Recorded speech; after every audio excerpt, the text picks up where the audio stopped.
Amado Deus, Pai querido, nós te glorificamos por esta hora, por esta manhã, por este momento em que o Senhor nos tem trazido aqui. E certamente, ó Deus, o Senhor tem algo a nos acrescentar.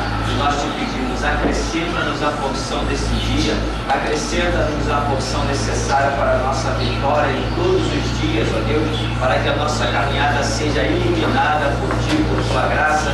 Por isso, capacita-nos a aprender, Deus, capacita-nos a compreender, capacita-nos a ter humildade, capacita-nos a ser aquilo que o Senhor deseja que sejamos, ó Deus, para que Tu cresça e nós, Senhor, possamos usufruir, ó Deus, da Tua misericórdia sobre nós. Então derrama-te sobre nós nesta manhã, ó Deus, dissipa as nossas trevas, ó Deus, joga por terra, Senhor, as nossas imperfeições, toma-nos pela Tua mão, ó Deus, e nos conduz para vermos o triunfo da Tua glória na nossa vida. Assim, nesta manhã, repreende, joga por terra os principados e as potestades, as ciladas do inimigo, as hostes infernais do mal, as armas de Satanás sejam envergonhadas e todo o reino das trevas, Senhor, mais uma vez ouça que só o Senhor é Deus. Por isso, toma-nos, ó Deus, nesta manhã e capacita-nos a sermos o que o Senhor preparou para nós. Em o nome santo do Senhor Jesus. Amém.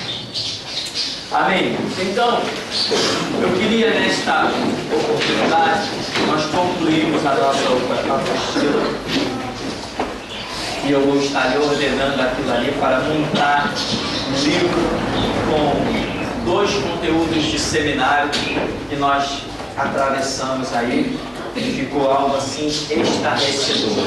Então nós vamos estar trabalhando com esse material, aqueles irmãos que forem chegando novos na igreja, passando isso para os irmãos, mostrando o quanto é importante tomar conhecimento de tudo aquilo. E no demais aqui do nosso seminário, até terminarmos a obra, que também teremos novas organizações, nós vamos então estar trabalhando com coisas soltas, né? Coisas que vão surgindo no dia a dia, coisas que precisam ser comentadas, coisas que nos faltam um posicionamento muitas vezes, porque com a posição da igreja em dadas situações, o que a Bíblia diz, tem coisas que a Bíblia não diz, mas existe um caráter que Deus colocou em nós, e quando esse caráter está ameaçado de ser violado, alguma reação nós temos que ter. O caráter cristão não pode ser violado, mesmo quando estamos diante de uma situação que a própria Bíblia não diga. Então, essas coisas todas nós vamos estar aqui procurando observar e entender.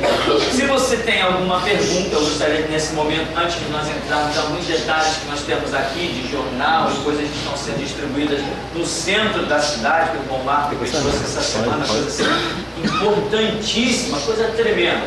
E eu gostaria de saber se você tem alguma pergunta do que já passou. Nós vamos dar assim um panorama rápido, né? Alguma coisa que você ficou em dúvida, pastor, não compreendi aquilo, não compreendi aquilo outro, eu ouvi dizer isso, eu fiquei em dúvida. Por exemplo,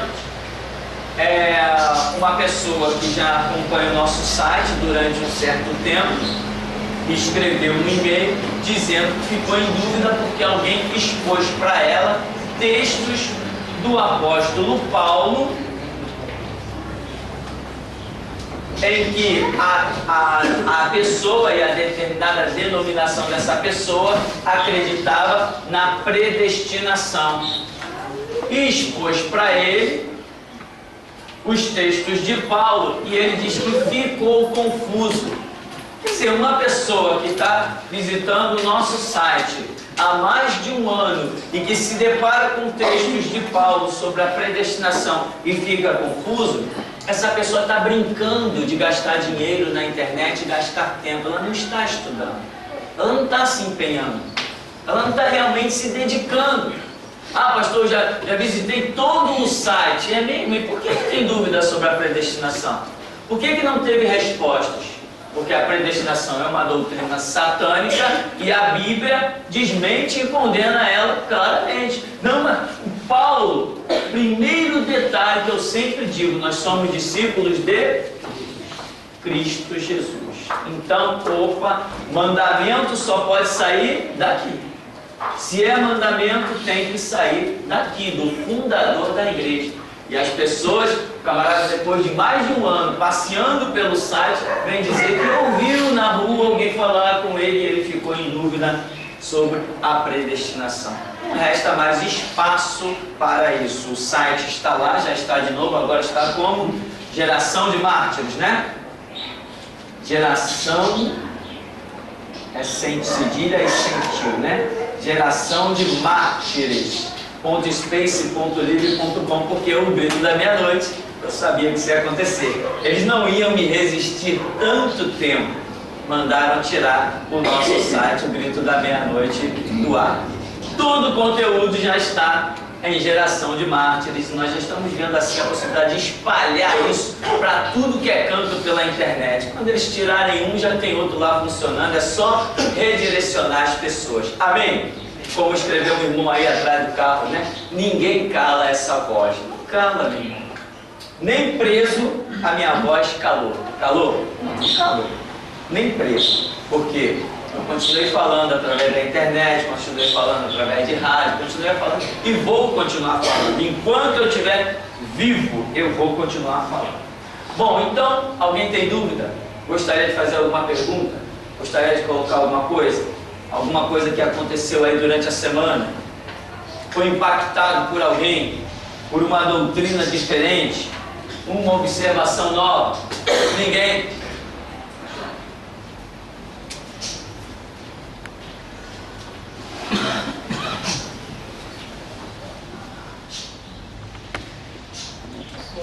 Paz para os irmãos. Só uma colocação a respeito da dúvida desse rapaz quanto à predestinação. O próprio apóstolo Paulo diz lá em Timóteo 2, ele diz que Deus quer que todos se salvem. Tem um versículo lá em 2 Timóteo, não sei se é o 4, que o próprio apóstolo Paulo diz que Deus quer que todos se salvem. Então, se ele tivesse pelo menos lido esse versículo, ele não teria esse tipo de confusão na mente dele, porque seria até uma incoerência Deus predestinar alguém a alguma coisa e nesse versículo aí o próprio Paulo defender que Deus quer que todos se salvem. Não é verdade isso? Exato. É uma incoerência. O que acontece sobre a questão é uma má interpretação sobre as coisas que Paulo diz. Paulo não diz que ninguém está predestinado. Ele diz que nós fomos predestinados em Cristo Jesus. É isto que Paulo diz. Ele não diz que nós somos predestinados. Ele diz que nós somos predestinados em Cristo Jesus. Ou seja, uma vez que eu estou em Cristo, só me resta um caminho, é o céu. Então Paulo diz que isto é uma predestinação. Quando? Uma vez que eu estou passando por Cristo Jesus. É muito claro o que Paulo diz. Porém, mais radical eu sou em dizer, peraí, seja lá o que quer que Paulo tenha dito, eu tenho que saber ir para Cristo. As pessoas hoje são discípulos de Pedro, são discípulos de Tiago, são discípulos de João, são discípulos do pastor da Assembleia fulano de tal, discípulos do pastor Batista, mas não estão sendo discípulos de Jesus. Porque conhecem tudo. Já viu umas igrejas que tem um culto satânico chamado culto de doutrina? Já ouviu falar nisso? Tem umas igrejas aí que tem esse culto, isso para mim é um culto satânico, chamado culto de doutrina. Doutrina para nós cristãos só existe uma, que é o ensino bíblico. Esse papo de, irmão, aqui na igreja o nosso costume é o cabelo arrastando no pé, é o pé arrastando no cabelo, é a blusa sem decote, olha, mede tantos palmos para baixo, tantos palmos para cima. Isso para mim se chama satanismo. Para mim isso se chama satanismo, não se chama culto de doutrina. Culto de doutrina para mim é escola bíblica, é seminário, isso aqui é culto de doutrina, onde nós mergulhamos na Escritura para aprender o que a Bíblia diz. Então, quando Paulo fala predestinou, ele diz em Cristo Jesus, está lá em Efésios, parece capítulo 5, nos predestinou em Cristo Jesus. Ou seja, uma vez que você está em Cristo, não adianta nem você desejar ir para o inferno. Não, Jesus, eu creio que o Senhor é o Senhor, eu creio que o Senhor é Salvador, e eu vou ser um cumpridor do Evangelho, mas eu quero ir para o inferno. Jesus vai dizer assim, não posso chegar no inferno. Por quê? Porque se você está andando na palavra, a palavra te conduz ao céu. Paulo diz assim, nos predestinou em Cristo Jesus. Porque uma vez que você está em Cristo, você se torna uma nova criatura. Ou seja, uma criatura destinada ao céu. Não tem jeito. Jesus disse, eu sou o caminho, a verdade e a vida. Ninguém vem ao Pai senão por mim. Se você está em Cristo, você vai ter que ir para o céu. É a regra de Deus. Ah, não quer ir para o céu? Então pula fora de Jesus. Abandona ele. Larga ele. Vai para a maconha, para a cocaína, para o homossexualismo, vai para a prostituição, vai para o lesbianismo. Aí sim, aí você tem o seu caminho para o inferno garantido. Mas se você estiver em Cristo, não tem jeito. Nem que os anjos te peguem na força, mas te levam para o céu. Isto é uma predestinação como que Paulo mesmo, Pedro fala, pela onisciência de Deus. Ele determinou que se você entrar no caminho de Cristo, você vai para o céu e não adianta discussão. Mesmo que você fique no céu emburrado, eu não queria estar aqui, vai ter que ficar a eternidade lá. Porque você cumpriu o mandamento, você cumpriu a regra. Se você não quer ir para o céu, toma outro rumo. Mas se você está no rumo de Cristo, você vai ter que ir para o céu. Paulo diz, nos predestinou em Cristo Jesus. Então, isso não é nem difícil de entender. Mas, então tem pessoas por aí que não estão se dedicando o que deveria se dedicar. Mas nós vamos cumprindo o nosso papel, até aqui nos tem ajudado o Senhor, né? Pastor, ao longo do seminário, teve um estudo sobre Jesus passar 3 dias no seio da terra. E eu lembro que o pastor comentou que o sábado, né, era grande e que seria 2 dias o sábado. E eu não entendi bem sobre os 2 dias do sábado.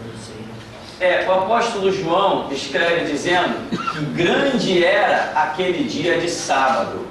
E quando nós pesquisamos, alguns historiadores colocam que naquele período em que Israel está debaixo de um jugo romano, ainda lhe era permitida a celebração da Páscoa, e essa celebração da Páscoa estava se dando por 2 dias. Antes, quando eles eram livres, eles celebravam isso aí com 14 dias, parece 21 dias. Era muito tempo que eles celebravam isso. Mas debaixo do jugo romano, alguns historiadores colocam que apenas 2 dias eles celebravam a Páscoa. Então eles pegavam aquele sábado e transformavam ele num sábado de 48 horas.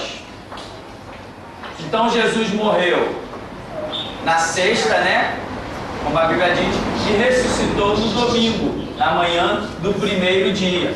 Mas aqui nós temos um sábado e mais outro sábado, porque era o sábado da Páscoa de 48 horas.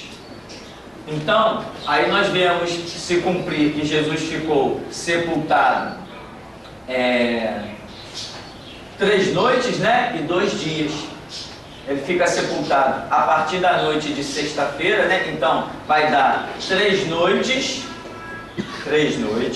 e 2 dias em que Jesus fica sepultado. E ele ressuscita na manhã do 3º dia. Então ele não ficou sepultado o 3º dia. Por isso, como um dia para Deus é como 1000 anos, 1000 anos como um dia, nós também por aqui cremos que neste milênio, no 3º, Jesus não ficará oculto. Mas na manhã deste 3º dia, no começo deste 3º dia, Jesus Cristo voltará, ressuscitará. Isso aqui é 1 mais 1 igual a 2. Claro, irmão, depois de 10, 20 anos de estudo, fica fácil. Tá bom? Então, essa questão, que festa era essa que era celebrada? A Páscoa. Esse costume da Páscoa, mesmo sob o jugo romano, ele foi mantido, porque era uma forma do Estado romano dominar Israel pacificamente, deixando eles fazerem suas festas. Oh, vocês querem fazer a festa das cabanas? Pode fazer. São escravos, estão lá. Vocês querem fazer a festa da Páscoa? Pode fazer. Vocês querem que na Páscoa eu solte até um prisioneiro para vocês? Eu vou soltar. O importante é que vocês fiquem quietinhos e esqueçam que são escravos.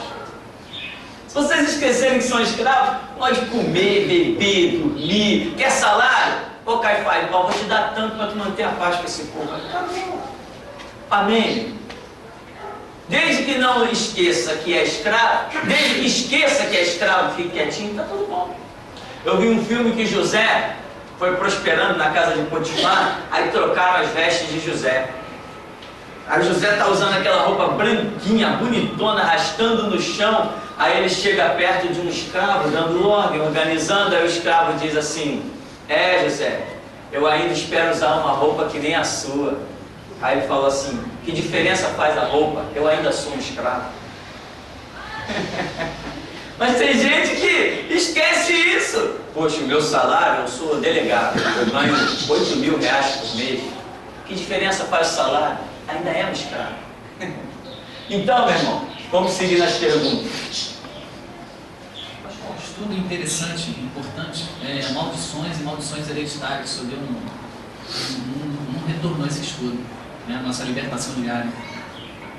Exato, esse negócio sobre maldições para alguns, muito polêmicos. Para mim, não. Para mim, maldição é uma realidade, né? Muita gente, até crente, se baseia em textos fora dos seus contextos, como por exemplo, eu já vi um pregador na televisão em 2 Coríntios 5,17 que diz: se alguém está em Cristo Jesus, é nova criatura, as coisas velhas se passaram, tudo se fez novo. Aí o camarada diz: está vendo? Não existe nada de maldição, isso é besteira, falar de maldição é coisa de bobo. Não, não é. Por quê? Porque o texto e o contexto que Paulo escreve aqui, primeiro que é Paulo, o contexto ou melhor, não é sobre maldição. Então eu não posso tirar um texto que não fale sobre maldição e venho aplicá-lo dentro do contexto de maldição. Aí eu estou tirando um texto do seu contexto. Se eu quiser saber o que a Bíblia fala sobre maldição, eu tenho que pegar minha chave bíblica, meu dicionário bíblico, tenho que dedicar o meu tempo, pesquisar e ir lá descobrir o texto, as situações em que eu veja na Bíblia a maldição. Por exemplo, uma delas que fala é Ezequiel. Josué abriu a boca e lançou uma maldição, não foi? Quando ele destruiu qual cidade? Jericó. Ele falou assim: nunca mais essa cidade será erguida. Se alguém reedificar essa cidade, quando lançar os fundamentos, o seu filho mais novo vai morrer. E quando for colocar os portais, o seu primogênito vai morrer. Passaram-se, muitos anos. Aí nós vemos alguém indo lá reedificar a cidade de Jericó. Nem sabia, talvez, quem tivesse sido Josué. O camarada nem sabia que Josué lançou uma maldição sobre aquela cidade. Ninguém sabia de nada. Mas ele foi lá, e a Bíblia diz: quando ele lança o fundamento, um filho morre. Quando ele coloca os portais, o outro filho morre. Ué, existe ou não existe maldição? Ah, pastor, mas existe no tempo do Antigo Testamento. É mesmo? Me prova que isso aqui ficou retido no Antigo Testamento. Se eu tiver provas, é diferente. Se eu tiver provas, é diferente. Agora, se eu tiver a minha decisão aqui, não, ficou para o Antigo Testamento. Opa, sou eu que acho, sou eu que penso. E o que eu penso, o que eu acho, não é a verdade. A verdade é o que está revelado na Bíblia. Então, por exemplo, nós vemos crentes, eu conheci muitos cristãos debaixo de maldição. Por exemplo, o tempo que eu fui membro da Igreja Batista, eu fui membro de uma Igreja Batista próxima daqui, e dentro dessa igreja eu pude detectar muitas pessoas vivendo debaixo de maldição. O avô tinha traído a avó, o pai tinha traído a mãe, o filho traiu. O filho traiu a esposa. Aí todo mundo, poxa, que coincidência, né? É mesmo, coincidência. Eu também acho que coincidência, né? Aquela situação de traição, vem se perpetuando na família. Eu conheci um camarada, numa empresa onde eu trabalhei, que o avô tinha sofrido um acidente de carro e machucou a perna direita. O pai sofreu um acidente de carro e machucou a perna direita. O filho sofreu um acidente de carro e machucou a perna direita. Coincidência? Mas tanta coisa para machucar, naquela família só tinha acidente que machucava a perna direita. Nós estamos diante de uma maldição que nós cristãos chamamos de maldição hereditária. É aquela maldição que ela vai passando dentro daquela linhagem genética. Essas coisas acontecem no mundo espiritual. Lembra que em Êxodo capítulo 20, o Senhor diz assim: porque eu visito a maldade dos pais nos filhos até terceira e quarta geração daqueles que me aborrecem. Ora, isso aqui eu acho que é uma maldição. Eu acho que é. Mas eu faço misericórdia a milhares dos que me amam e guardam os meus mandamentos. Eu acho que isso aqui aqui é maldição, aqui é bênção. Lembra daquela mulher que chegou diante de Eliseu? Meu senhor, meu filho e eu estamos para morrer de fome, mas tu sabes que o meu marido, servo de Deus, temia o Senhor. Eliseu ouviu aquilo, o teu marido temia o Senhor. O que tu tem em casa? Só um pouco de farinha, tá, vai lá. Enche, transborda, paga a tua dívida, porque ela fez menção do marido dela. Ela não disse, eu temo ao Senhor. Não, o meu marido, o pai desse menino aí que está para ser levado como escravo, o pai dele temia o Senhor. Opa, Eliseu na mesma hora recebeu a revelação e falou, a bênção vai continuar. Nós estamos diante de bênçãos e maldições, que é uma realidade. E como é uma realidade? Já orei por pessoas, né? E manifesta demônio. Demônio, como você entrou nessa vida? Não, eu não entrei na vida dela. Como que você entrou então? Eu entrei na vida da avó dela. E venho passando de geração em geração. Como que você entrou na vida da avó dela? Por causa de um aborto. Quando a avó dela fez um aborto, na situação, não necessariamente por causa do aborto, mas a situação, o demônio disse que teria entrado naquela vida e vinha se perpetuando de geração em geração. Então, as maldições são uma realidade. Você pode ver, parece que nós temos alguma coisa escrita sobre maldição, não sei se na apostila tem, mas nós temos gravado isso, sim. E então você vê com Josué a situação. Você vê ali, como eu citei em Êxodo, né? Você vê em Ezequiel falando especificamente, usando a palavra, o termo maldição. Noé.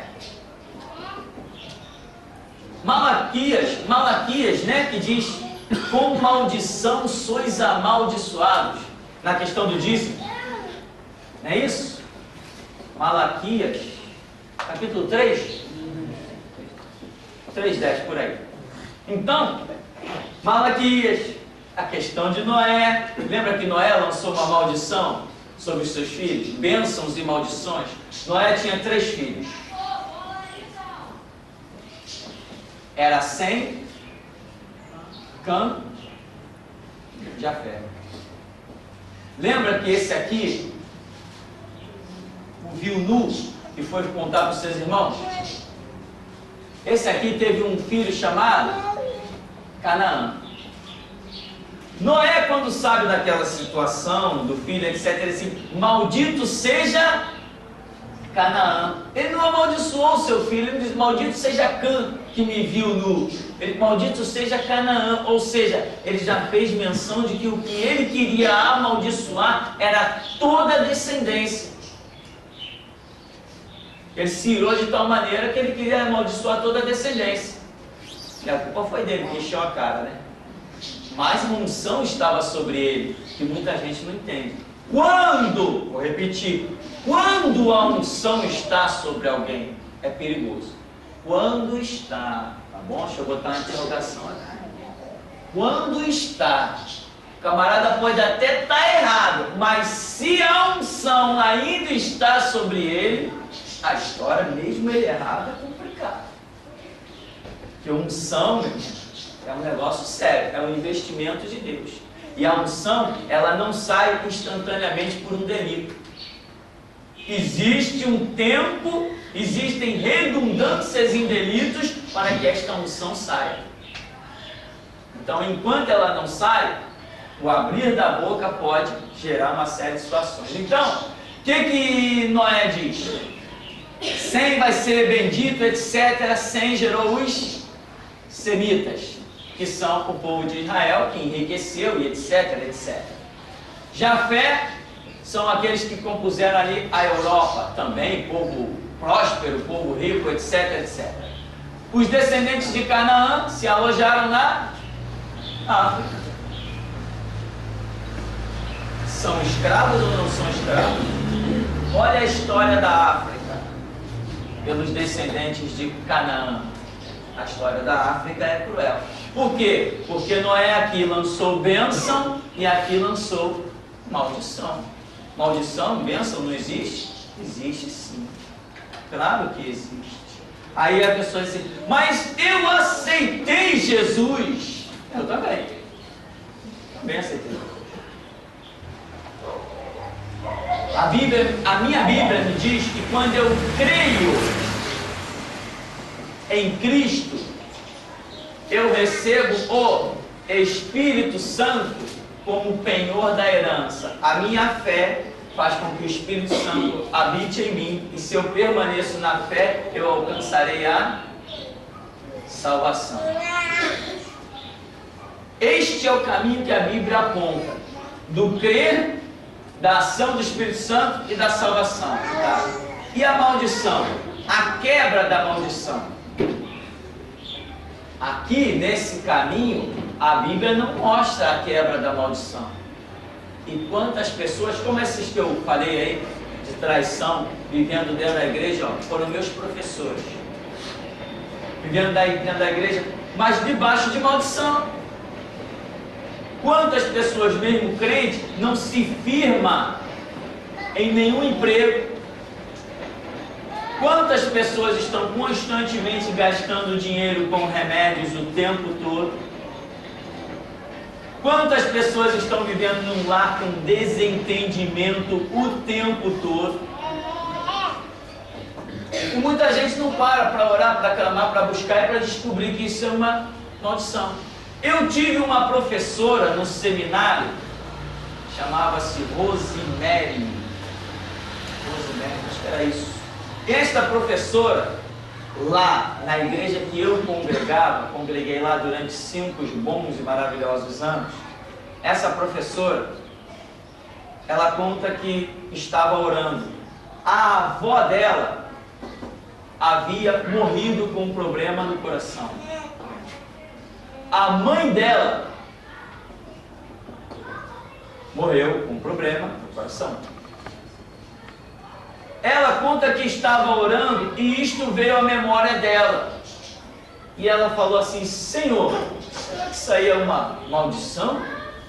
Será que vai acontecer comigo? Ela conta que só ouviu uma voz: você é a próxima. Só ouviu isso? Você é a próxima. Acabou, meu irmão. Deus, você é a próxima. Agora, você crê que Deus é poderoso? A Bíblia diz: põe a tua boca no pó, talvez haja esperança. Sabe o que ela fez? Ela arrumou a mala dela, arrumou a roupa dela, como se ela fosse mudar para o hospital, e foi para a igreja. E foi para o culto. Levou tudo que era a roupa que ela precisava, mudança para ficar lá, uns tempos. Chegou no culto, o poder de Deus veio e tum, ela caiu no poder de Deus, caiu assim no chão. Quando ela caiu, o peito aqui inchou assustadoramente. E o pastor recebeu a revelação: está sendo operada no coração. Lá ficou uns 4 dias na igreja.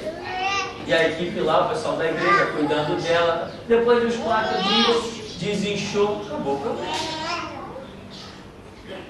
Era uma maldição que vinha de uma linhagem que ela poderia dizer assim: mas eu não tinha culpa dos problemas do meu avô, da minha mãe. E eu diria: eu também não tenho culpa de Adão, eu não fui eu que comi maçã, não sou nem muito chegado a ela, eu prefiro uma pera. Eu não tenho culpa de Adão ter pecado, mas Deus disse: Adão, por tua culpa, toda a terra será maldita. Então, quem sou eu para contender com o Todo-Poderoso? Se ele disse que é assim, ponto final. Então as maldições existem. Eu tenho experiências no dia a dia para poder dizer isso, e tenho o conhecimento bíblico também, que até hoje ninguém me provou o contrário. Então, esta era a minha professora do seminário. Uma mulher conhecedora de Bíblia, até então, na época, era um fenômeno para nós. Conseguia guardar os textos bíblicos na cabeça e dar aula. Enquanto todo mundo dava aula com livro, com enciclopédia, com dicionário, ela só dava aula só com a Bíblia. Mas o Espírito Santo disse: você é a próxima. Porque estava orando, estava buscando, e ele mesmo lembrou para ela que a avó, a mãe, já tinham infartado, já tinham tido um problema de coração. E ela seria a próxima, e a prova nós vimos na operação que Deus fez lá diante dos nossos olhos. Então, maldições existem.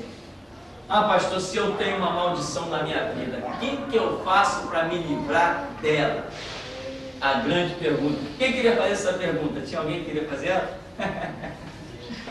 É lógico, se eu tenho uma maldição na minha vida, eu nem sei que ela existe, como que eu vou me livrar? Como que eu sei que ela não vai me pegar? Aí é que está a questão, né? A Bíblia diz em João 10, Jesus Cristo disse assim: eu vim para que tenham vida, e vida em abundância. Mas aí as pessoas dizem: não, eu já creio em Jesus, eu leio a Bíblia, eu vou na igreja, eu sou salvo, eu estou feliz da vida, né? Sai cantando que nem a borboleta, de flor em flor. Quando Jesus diz: eu vim para que tenham vida e vida em abundância, ele mostra muitas regras para que esta vida em abundância aconteça. Em Apocalipse 2:10 ele diz o quê? Ser fiel até a morte. Então ele está demonstrando uma situação bem extrema. Em Apocalipse 12:11 ele diz o quê? Eles venceram pelo sangue do Cordeiro e pela palavra do testemunho e não amaram suas vidas até a morte. A Bíblia nos mostra como exemplo Estevão debaixo das pedras, nos mostra Daniel na cova dos leões, nos mostra Sadraque, ou seja, a Bíblia nos mostra pessoas libertas, abençoadas, instrumentos de Deus, pessoas que estão apostando a vida. O camarada diz assim: não, eu leio a minha Bíblia todo dia, eu vou para a igreja, todos os cultos, eu não falto em nada. Ele acha que isso é bastante. A Bíblia nos mostra pessoas apostando a vida em Cristo. E eu acho que eu posso ter uma vidinha medíocre e que vou ser livre de uma maldição? Não, a maldição é algo que é gerado no campo espiritual. Ela está lá. A maldição ela é gerada no campo espiritual, no mundo espiritual ela é gerada. Alguma coisa aconteceu e aquela maldição foi gerada. Para que aquilo seja quebrado no mundo espiritual, a minha vida, irmão, não pode ser uma vidinha. Não pode ser uma vidinha. Eu tenho que me aproximar de Jesus, eu tenho que amá-lo, eu tenho que crescer na graça e no conhecimento, eu tenho que pagar o preço das renúncias do seguir a Cristo, eu tenho que estar disposto a derramar o meu sangue para confirmar o meu testemunho de seguir a Jesus Cristo. E muitas pessoas estão vivendo uma vidinha medíocre, Ah, eu sou professor da escola dominical. E daí, meu irmão? Tem igreja por aí que até o diabo dá aula na escola dominical. Você acha que isso é alguma coisa? Eu creio em Jesus. A Bíblia diz que até os demônios creem e estremecem. Então, você tem uma maldição na sua vida? Tem um problema? Ele não vai ser quebrado porque você entrou na igreja. Não, naquela igreja os mortos ressuscitam, o diabo corre, os anjos passeiam, mas a maldição está aí na sua vida. Então você tem que ter vida com Deus, é você e Deus. Comunhão. E outra coisa, tem gente que não tem o conhecimento e nem sequer ora, mas você aqui tem essa oportunidade. Você está vendo que existe a maldição. Dobra os teus joelhos. Deus, se tem alguma maldição na minha vida, acaba com ela. Me dá a graça e vai buscando, vai buscando, vai buscando. Então, esta é a realidade. A maldição está lá no campo espiritual. E quando menos você espera, ela se manifesta. Você vai caminhando a sua vida muito bem. Você vai girando o mundo, de repente, pá! Quando você passa ali, alguma situação te transporta para ali, aí vem todos os problemas que você não imaginava. E às vezes você não resiste. Não resiste mesmo, né? Como por exemplo, o e-mail que eu recebi de um rapaz aí. Pastor, eu ia na igreja e ia para a prostituição. Ia na igreja e ia para a prostituição. Mas agora que eu conheci o seu ministério, eu não quero mais me prostituir. Só que eu não encontro forças para vencer. Porque brincou, conheceu a Bíblia e caminhou errado. Conheceu a Bíblia, caminhou errado. O que isso gerou? Uma maldição. O diabo jogou uma corrente em cima dele, porque ele brincou com a verdade. Agora ele pode se restaurar? Pode, mas o preço é dobrado. O preço é dobrado. Amém? Alguma pergunta ainda? Pastor, eu gostaria de ler 3 versículos sobre tiração à Bíblia. Se a igreja quiser comprar uma Bíblia de 151 a 53, diz assim: E eis que o véu do templo se rasgou em dois, de alto a baixo, e tremeu a terra, e fenderam-se as pedras, e abriram-se os sepulcros, e muitos corpos de santos que dormiam foram ressuscitados. E, saindo dos sepulcros, depois da ressurreição dele, entraram na cidade santa e apareceram a muitos. Eu gostaria que o senhor me explicasse que santos são esses que ressuscitaram Jesus. Certo. O que acontece? A Bíblia, sobre esse contexto, a Bíblia encerra a narrativa aí. Depois, Hebreus, capítulo 11, vai dizer também que alguns não aceitaram a sua ressurreição, esperando uma melhor situação, vamos assim dizer.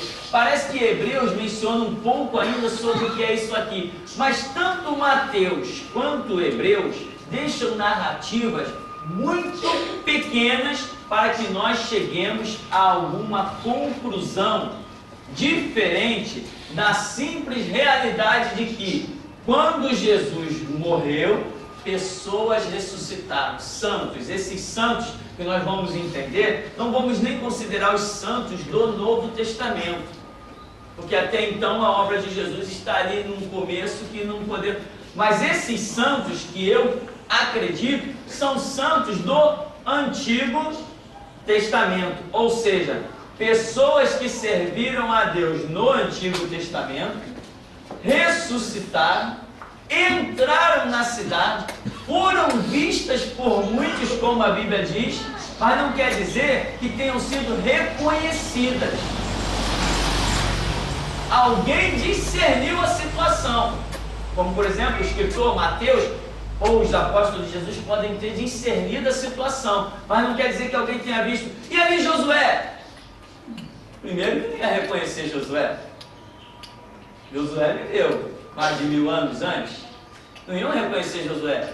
Ali, me ajuda aí o nome de alguém. Ali Gideão. Ninguém ia reconhecer Gideão.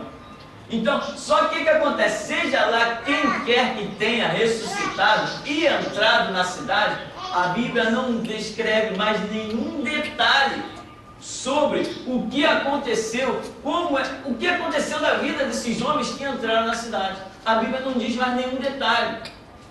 Se eles, depois dessa aparição, foram levados para o céu, ou seja lá o que quer que tenha sido, a Bíblia não diz. Então eu costumo dizer o seguinte: quando a Bíblia não diz, eu não posso dizer. Amém? Quando a Bíblia não diz, eu não posso, eu não devo dizer. Eu só posso falar daquilo que eu sei, que a Bíblia revela, que Deus revela. Então, o que a Bíblia fala sobre essa situação? Fala só isso. Então acabou a história. Só temos isso para falar sobre essa questão. Porque a Bíblia não fala. Eu já vasculhei a Bíblia para tudo que é canto, rodapé, enciclopédia, dicionário. Esse assunto está encerrado aqui. Ninguém mais toca nesse assunto, a não ser Hebreus, que dá um versículozinho, uma frase, acabou a história. Então não tem mais o que falar. Sobre a questão, por exemplo, das maldições, há muito o que falar. A Bíblia é abundante em mostrar o contexto das maldições.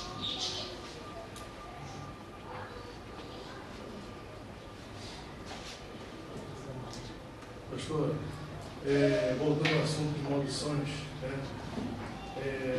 Nessa situação, a pessoa, o avô morreu de câncer, o pai morreu de câncer, o filho está de câncer. Um exemplo, antigamente aqui já teve cultos aqui de quebra de maldição e de traumas, certo?